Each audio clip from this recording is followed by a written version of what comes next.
Welcome, my nefarious acolytes. This is See You Next Time. You may find what I'm about to say shocking, bewildering, and baffling, but most of my content is, in fact, scripted. That's right. The guff that comes out of my mouth is considered, written down, and put together before it penetrates your lug holes. On this occasion, however, we're going to look at a video that's asking 100 questions of atheists, and I don't think it warrants a script. We're going to give it all the respect it deserves. Do please enjoy, and it'd be wonderful if you could like and subscribe and leave a comment telling us where in the world you're listening from and what time it is there. Question 1. Why don't you believe in God? Well, that's simple. It just comes down to a lack of evidence. Question 2. Where is the evidence that God doesn't exist? Here in reality, we don't go so much for the proving of negatives. And seeing as I'm not saying that God doesn't exist, I've no requirement to provide evidence for that statement. Question 3. Why do you hate God? I don't set aside a lot of time for hating things that I don't think exist, weirdly. Question 4. Do you believe in the existence of Jesus? I think it's certainly possible, probable even, that the guy existed. As to his divinity, that's another matter. Question 5. If no, where is your evidence that Jesus didn't exist? I'll refer you to my previous answer regarding God. I mean, these questions are already terrible. Question 6. Why do you hate Jesus? Fuck me. I don't. Question 7. Have you ever read the Bible? I've read bits of it. I've certainly not read the thing cover to cover. Question 8. Do you believe people have souls? Not really. I mean, I suppose it's possible.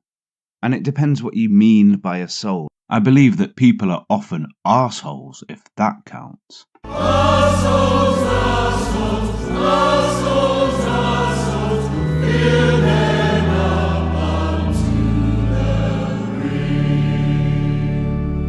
Question 9. If no, where is your evidence? There's a pattern here, isn't there? Question 10. Do you reject all gods or just the Christian God? Well, I reject all gods that have been presented to me thus far. Question 11. Why do you care so much about what other people believe? Now, this is actually a decent question. I don't so much care what other people believe. I care what they do when they act on those beliefs. For example, if our politicians hold religious beliefs, they are in a position to act on those beliefs and try and press certain religious values on the population. Question 12. Where do you get your sense of right and wrong from? Ultimately, this comes from the society around us, from the family outwards. And perhaps there's a certain amount of moral framework in the genetics, I don't know. Question 13. What evidence would persuade you that God exists? It's another good question. I don't have a good answer for it, although I do think that if there is some kind of supernatural, all-powerful being, it would probably know what would convince me. Question 14. Why are you against the idea of faith? Again, this is very presumptuous, isn't it? Although I guess I'm not massively keen on the idea of faith in terms of religious faith, because it requires a sort of devotion to things that cannot be proven. Question 15. Why do you attack Christians? I don't attack Christians more than anyone else. Generally, when I attack people, it's late at night on the streets, and I don't care what their religion is. I will still drug them and eat them. Question 16. Why do you hate Christians? Yeah, I don't. Question 17.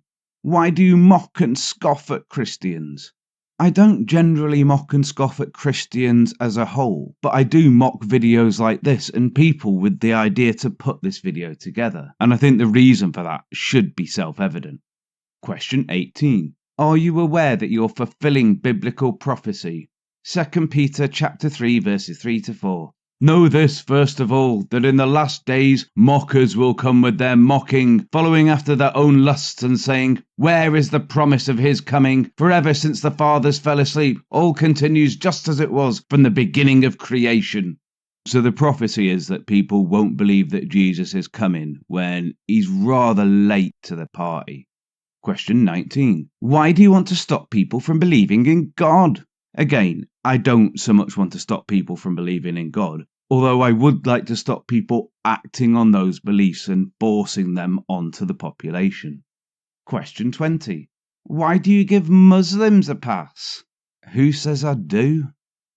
Question 21. Why do you pretend to have all of the answers? I don't, and in general, atheists and skeptics and the like don't either. That's why you'll often hear them say things like, I don't know. In fact, religious people tend to feel they have all of the answers because they can fill in any gaps with God. Question 22. Why do you claim to be skeptical when you are unwilling to change your mind? I'm not unwilling to change my mind. I just need decent evidence to do so. And skepticism is about evaluating the evidence and making decisions based on that. Question 23. Why do you go after Christian museums that are just trying to tell the truth? Oh dear, if you're talking about things like the Ark Encounter and Kent Hovind's Creationist Museum, fuck me, where do I start? They're not trying to tell the truth. They're trying to bend reality to fit what they believe. I wonder if people and dinosaurs ever lived together. So, no. No, they didn't. Want to find out? Okay, let's have a look. So, they did live pretty close in time. Only 65 million years between the dinosaurs dying out and humans coming along. In fairness, that's less than the 82 million years between T-Rex and Stegosaurus roaming the planet, so, there's that. Question 24. How can you claim to be an agnostic and atheist at the same time? Because this is how words work, my friend. Question 25. Why do you reject people's personal experiences?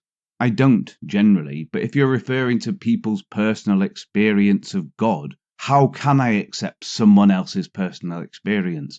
It hasn't happened to me. Question 26. If atheism is just an opinion, why do you behave like it is a fact? Okay, atheism deals with belief, so it's not really about facts, but I think what you're referring to is a reasonable and defensible position set against wild assertions backed only by mythology that's been chopped, changed, translated and mutilated over millennia. Question 27. How do you square the fact that some of the most evil people in history are atheists, like Adolf Hitler, Stalin, Mao Zedong, Jeffrey Dahmer, Ted Bundy, Jim Jones, etc.? This question is so irrelevant. Oh, God. The question of whether Hitler was an atheist or not is debatable, and it's not one I'm going to get into now. The fact is, these people's religion or lack of it was not the starting point for their atrocious acts. It's just another descriptor of their personality. Question 28. Why do you believe in evolution? So evil. Firstly, I think belief is the wrong word. I accept the legitimacy of evolution because of the mountains of evidence in favour of it. Question 29. Where is your evidence for evolution? It's not something I'm really going to get into, but the fossil record, embryology, the distribution of species, genetics and the fusion at chromosome 2, all that good stuff. But it's abundantly clear whoever made this video just isn't really interested.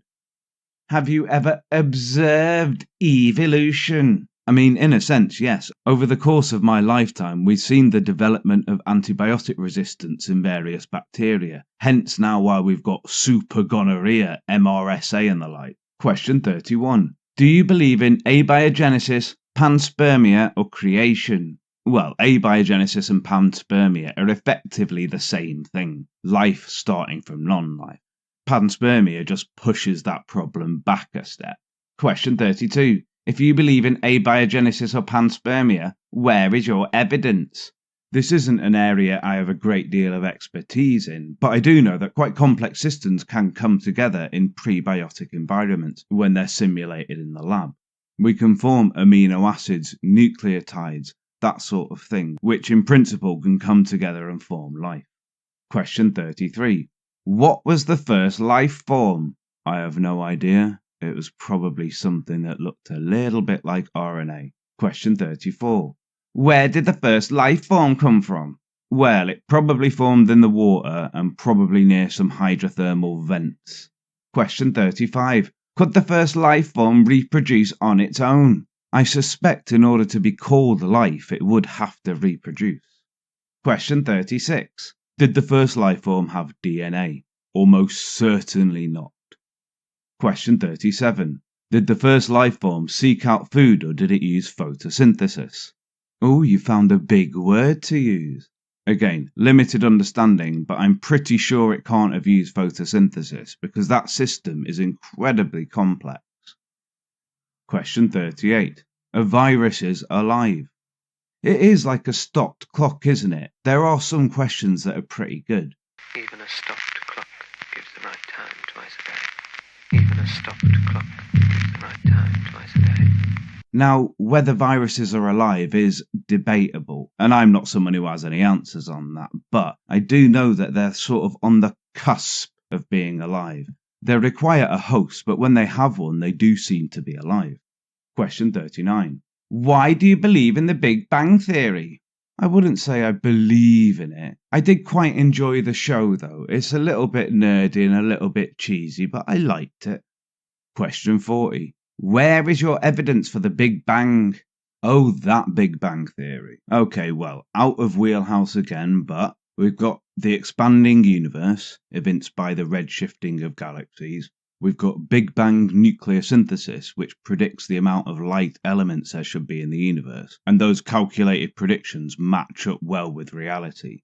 And we've got the cosmic microwave background radiation. If you still got one of the old cathode ray TVs, about 1% of the static you see on that is from the CMB.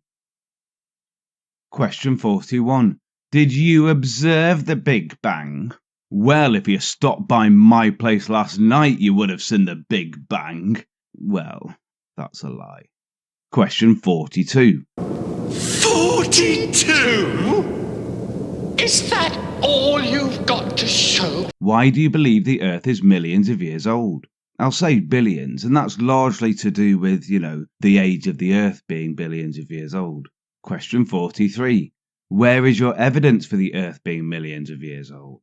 Well, there's a few things. The accumulation of rock layers and the movement of tectonic plates, as well as radiometric dating. Although the Church had a strong counter-argument to these in that when Bishop Usher added up the ages of all the people in the Bible, it worked out to round about 6,000, so, there's that. Question 44. How old are you? I'm 21. Sort of. Question 45. Why do you reject the historical flood as described in Genesis? Well, it's only because it didn't happen. Question 46. Where is your evidence that the flood didn't happen? Again, you've really not got the hang of this evidence stuff, have you? Question 47. Why do you reject the story of the Garden of Eden? Well, I mean, it's obvious allegory, isn't it? It's only the daftest of bastards that think it's literally true. Question 48. Where is your evidence that the Garden of Eden didn't exist? Oh, fuck off. Question 49. Why do you reject the sacrifice Jesus made? Well, I don't know if reject is the right word, but he died for a long weekend before becoming ruler of the universe, so, Question 50. Where is your evidence that Jesus wasn't crucified? Again, I don't have any, and I'm not asserting that. Question 51. Why do you reject the resurrection of Jesus? I mean, it's largely to do with, the bullshit of it all. Question 52. Where is your evidence that he didn't rise from the dead 3 days later? Question 53. Why do you deny the existence of Jesus but accept the existence of Muhammad? Very presumptuous once again. I'm perfectly fine with them having existed. It's just that question of divinity that's a sticking point. Question 54. Do you celebrate Christmas? Yeah, sort of. Question 55. Did you know that Christmas is a Christian holiday commemorating the birth of Jesus? No, I didn't know that. What a shocking revelation. You've just blown my mind. Did you know it is originally a celebration of the winter solstice, and the Romans and early Christians sort of took over that festival, then merged it with Saturnalia, so you had this winter solstice, birth of Jesus, gift-giving type thing going on. Question 56. Do you say Merry Christmas? I mean, sometimes, normally around July. Question 57. Why do you want to prevent people from saying Merry Christmas? Now, this is an interesting one. It's because I hate people. Question 58. Why do you want to force people to say Happy Holidays? Again, it's because I hate them. I want to tie them up and force them to continually say Happy Holidays. I'll get them to say it for so long, so intensely, that soon it'll be all they know. The only words they can ever speak are Happy Holidays. And then I'll let them go, and they'll have to communicate with the rest of the world using inflections on the words Happy Holidays to mean, please, I need water, help me, I'm dying. It'd be quite funny. Question 59. Do you celebrate Easter? I mean, not really. Does anyone? Question 60. Did you know that Easter is a Christian holiday commemorating the resurrection of Jesus? No. I mean, you're dropping knowledge bombs today, aren't you? Did you know that's another festival that the Romans took over? It's to do with new life, spring, rebirth, quite fitting for the resurrection of Jesus. Although obviously the fertility symbols of the rabbit and the eggs are all to do with Jesus, and nothing to do with pagans. Fucking. Question 61. Do you say God bless you when someone sneezes? No. Question 62. Why do you want people not to say bless you when someone sneezes? We've gone over this. I hate people. Question 63. Why do you want to take prayer out of school? Oh, it's kind of another stopped clock moment, isn't it? I think it's a good idea to separate prayer and religious indoctrination from children. Question 64. Should a teacher be fired for talking about God in their class? Maybe. I suppose it depends on context. Question 65. Should a teacher be fired for talking about Jesus in their class? Well, again, I mean, it's a question of context. If a teacher's forcing her religious opinions on vulnerable kids, then probably. Question 66. Should a teacher be fired for talking about Muhammad in their class? This is the same question. Question 67. If the answer to the last one was no, why is Muhammad okay but Jesus isn't? Oh, go fuck yourself. Question 68. Why do you want to censor opinions that you disagree with? Fuck me, I've told you I hate people. Question 69. 69. Why do you repeat information from scientists when you have no idea what you're talking about?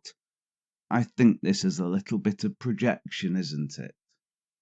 Question 70. Why do you believe something can come from nothing? Because I've seen magicians. I mean, have you ever seen Penn and Teller or Dynamo?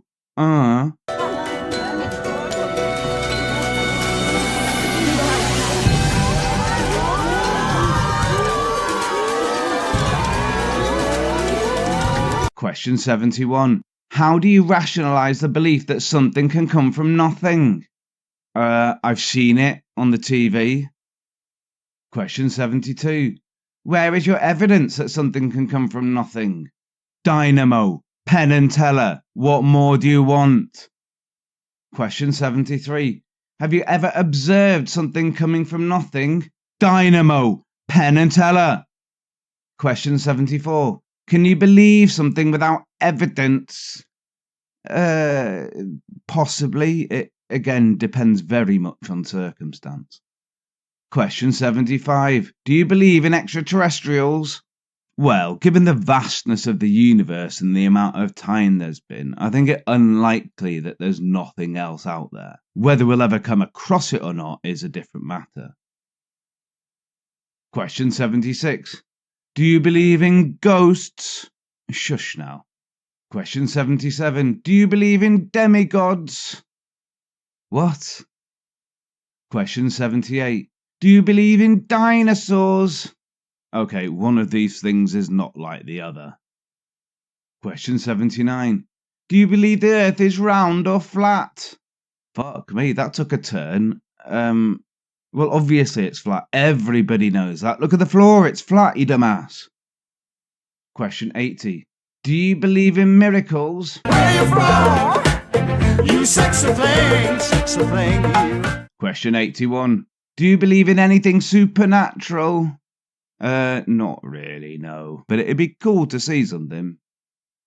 Question 82. Why do you accept whatever science says, no matter how ridiculous it is? You know, I really hope these questions are coming from a 12-year-old boy, because if not, this is sad. Question 83. Why do you accept whatever the government says, no matter how ridiculous it is? For fuck's sake. Question 84. Do you have any friends? No. Oh wait, hang on, there's more to this question. Do you have any friends or family members that are Christian or religious in some capacity? Yes. Question 85. If so, do you love them? Yes. Question 86. Where does love come from? They are safely concealed in the depths of my earth. Question 87. Is love just a bunch of chemicals reacting in your brain? I mean, you could say that anything is a bunch of reactions happening in your brain, because you can strip your perception down to that, if you like. Question 88. Do human beings have free will, or is everything predetermined? Oh, it's an interesting debate topic, but not something I have an interest in debating. Question 89. Do animals have free will? Dunno. Question 90. Do animals feel pain? Probably. Question 91. Do animals have souls? Dunno. Question 92. Should animals have rights? Yeah, I think broadly, yeah. Question 93. Should people have rights? No. Question 94. Are human beings animals? Yes. Question 95. Does all life on Earth have a common ancestor? That is the thinking, yes. Question 96. Where is your evidence that all life on Earth has a common ancestor? Well, have a look at evolution again. Question 97. Do you believe that human beings came from monkeys? No. Question 98. Do you believe that monkeys came from fish? Well, sort of. Question 99. Do you believe that fish come from an amoeba? No. Who's been teaching you biology? And question 100. Where did the amoeba come from? Really? That's what you're going to finish with? What a fucking load of toss. So, here's where we land. 100 questions aimed at atheists, largely avoiding any talk of actual atheism and leaning heavily into arguments from personal incredulity, ignorance, and being a grade A fuckwit. It seems like this is pretty standard for these kinds of questions, in all fairness. This particular tirade has earned you a moment to relax, so why not light a candle and let the intoxicating scent of Lola's flaps wind through your mind and transport you to your happy place. Let the hymns of the insane and the screams of the damned wash over you. And remember, most importantly, our lives are but a fleeting vibration in the heartbeat of the universe. If we take a step back and look upon the chaos of the world with beginner's mind, we can see that God, if it does exist, seems to be a massive arsehole who hates us. So why not devote your lives to cheese? See you next time.